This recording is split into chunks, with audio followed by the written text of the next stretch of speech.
हिंदू महासभा के नेता कमलेश तिवारी के बयान को लेकर देश भर में जबरदस्त हंगामा मच रहा है।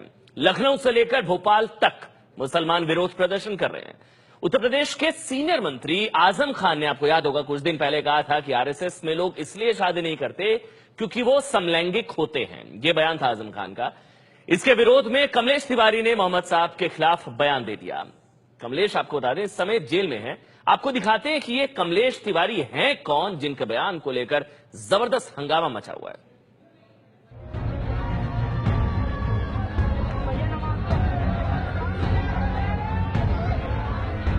कमलेश तिवारी अभी लखनऊ जेल में बंद है, लेकिन देश के कई शहरों में उनके खिलाफ मुसलमान विरोध प्रदर्शन कर रहे हैं। खुदा की कसम, हम लोग जो ताकत रखते हैं, जब चाहेंगे, जिस मंच पर चाहेंगे, जिस मैदान में चाहेंगे, तेरी जुबान को खींच लेंगे। और योगी आदित्यनाथ, लखनऊ से लेकर भोपाल तक बवाल ही बवाल है। आखिर ऐसा क्या हो गया? 2 दिसंबर को कमलेश तिवारी ने सोशल मीडिया पर मोहम्मद साहब के खिलाफ आपत्तिजनक टिप्पणी कर दी थी। देखते ही देखते ये वायरल भी हो गया और सड़क पर इसके खिलाफ हंगामा भी शुरू हो गया। कमलेश तिवारी ने आजम खान साहब के पलटवार में बयान दिया। वो आजम खान साहब को कुछ भी कहते, उनकी नस्लों को कहते, उनकी फैमिली वालों को कहते, मुसलमानों को कुछ नहीं। साध्वी प्राची बोल रही है, हमें कोई मतलब नहीं है। योगी आदित्यनाथ बोल रहे हैं, हमें क्या मतलब है कोई किसी को आपस में बोल रहा है। लेकिन उसने अल्लाह के नबी की शान पर, अल्लाह के नबी के घराने पर, अल्लाह के नबी की इज्जत पर उंगली उठाई है। हम किसी भी कीमत पर बर्दाश्त नहीं करेंगे। अखिल भारत हिंदू महासभा ने पहले ही यह स्पष्ट कर दिया था कि कमलेश तिवारी हिंदू महासभा के एक साधारण कार्यकर्ता हैं और उन्होंने जो कहा है वो उनके निजी विचार हैं, वह हिंदू महासभा का विचार नहीं है। हिंदू महासभा बहुत व्यापक सोच वाली राजनीतिक पार्टी है। अब तक यूपी के 2 दर्जन जिलों में कमलेश को फांसी देने की मांग के समर्थन में प्रदर्शन हो चुके हैं। आखिर ये कमलेश कौन है जो खुद को हिंदू महासभा का राष्ट्रीय कार्यकारी अध्यक्ष बताता है? 45 साल के कमलेश का असली नाम लक्ष्मीकांत है। कमलेश तिवारी अपने स्कूल के दिनों से ही उग्र हिंदूवादी विचारधारा के स्वभाव का बन गया था और जब वो महज 22 साल का था तभी उसने अपने गृह जिले सीतापुर में हिंदू टाइगर फोर्स नाम के एक संगठन बनाया था। 2 साल तक उसने जिले में कई बार धरने प्रदर्शन किए और फिर ठीक 2 साल बाद यानी कि 1994 में वह बजरंग दल में शामिल हो गया और फिर सीतापुर जिले का अध्यक्ष भी बन गया। कमलेश तिवारी पहली बार 1997 में जेल गया। उसने उत्तर प्रदेश के सीतापुर में मुस्लिम भारत छोड़ो आंदोलन शुरू किया था। जेल से छूटते ही उसने शादी कर ली और फिर कमलेश हिंदू महासभा में शामिल हो गया और यूपी का महासचिव बन गया। अब उसने लखनऊ आना जाना शुरू कर दिया। 2012 में उसने लखनऊ से विधानसभा का चुनाव भी लड़ा। कमलेश को सिर्फ 1700 वोट मिले।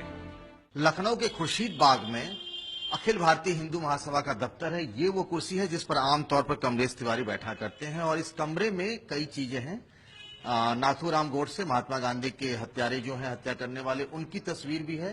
साथ में वीर सावरकर की भी तस्वीर है। किताबों में देखेंगे तो कुरान मजीद से लेकर के सत्यार्थ प्रकाश जो है, वैसी किताबें भी लिखी हुई हैं। जेल जाने के बाद से अब उनके साथियों ने और उनके घर के सदस्यों ने इस ऑफिस का कामकाज एक तरीके से संभाल लिया है। हिंदू महासभा के दफ्तर में ही कमलेश तिवारी का परिवार भी रहता है। वैसे तो वो सीतापुर का रहने वाला है।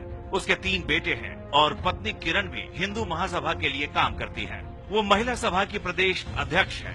किरण कहती हैं, यूपी सरकार तो सिर्फ मुसलमानों के लिए ही सोचती है, लेकिन मोदी सरकार से उन्हें उम्मीद है इंसाफ की। कुछ होगा, हम उसके लिए निपटने के तैयार हैं, लेकिन अगर ये बात अगर हो गई तो हम ये जरूर सोचेंगे कि हिंदू के दिल के अंदर, पहली बात उसके पास दिल नहीं है, दूसरी बात उसके अंदर खून नहीं हिंदू का। अगर ऐसा हुआ, क्योंकि केंद्र सरकार हिंदू की है और राज्य सरकार मुसलमानों की है। पिछले 2 साल में कमलेश तिवारी कई बार विवादों में रहा और उसे जेल भी जाना पड़ा। इसी साल नाथूराम गोडसे का मंदिर बनाने का ऐलान कर उसने खूब हंगामा मचाया।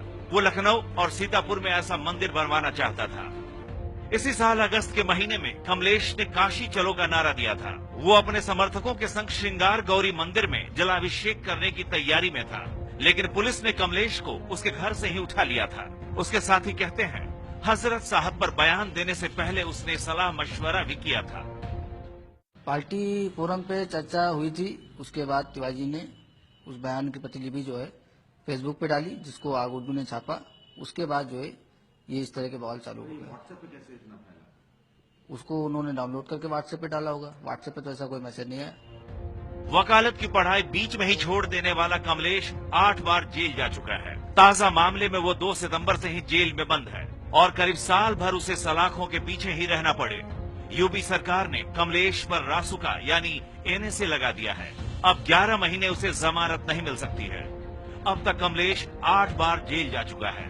हजरत साहब के खिलाफ बयान देने के मामले में कमलेश 2 दिसंबर से ही जेल में है। उसके परिवार को जान से मारने की धमकियां मिल रही हैं।